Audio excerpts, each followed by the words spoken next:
Congress S വനിതാ നേതാവ് പണം തട്ടിയതായി പരാതി. കോൺഗ്രസ് എസ് എറണാകുളം ജില്ലാ വൈസ് പ്രസിഡന്റ് രമ്യ ഷിയാസിനെതിരെ ചേരാനെല്ലൂർ പോലീസിൽ പരാതി നൽകി. പ്രമുഖ വസ്ത്രവ്യാപാര സ്ഥാപനത്തിന്റെ പേരിലാണ് തട്ടിപ്പ്. 2021 മുതൽ 18 പേരിൽ നിന്നും 80 ലക്ഷത്തിലധികം രൂപയാണ് തട്ടിയത്. ചേരാനെല്ലൂർ പോലീസിൽ പരാതി നൽകിയെങ്കിലും കേസെടുക്കുവാനോ കുറ്റാരോപിതയായ കോൺഗ്രസ് എസ് നേതാവ് രമ്യ ഷിയാസിനെ സ്റ്റേഷനിലേക്ക് വിളിച്ചു വരുത്തുവാനോ പോലീസ് തയ്യാറായിട്ടില്ല.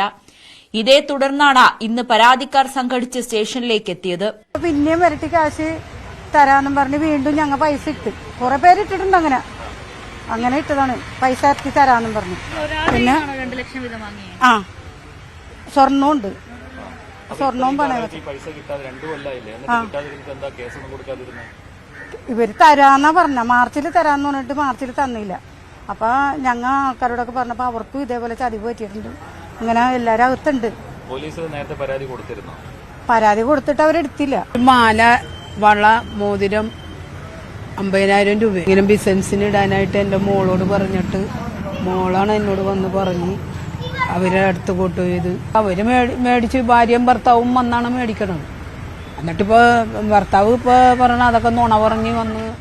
പണം നഷ്ടപ്പെട്ട കാര്യം സമൂഹമാധ്യമത്തിൽ പങ്കുവച്ചയാളെ രമ്യയും കുടുംബവും വീട്ടിൽ കയറി മർദ്ദിച്ചതായും പരാതിയുണ്ട്.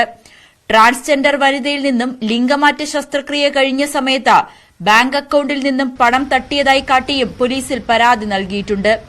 എന്നാൽ പോലീസ് നടപടി സ്വീകരിക്കുന്നില്ലെന്നാണ് ഇവരുടെ ആരോപണം. ന്യൂസ് 18 കൊച്ചി.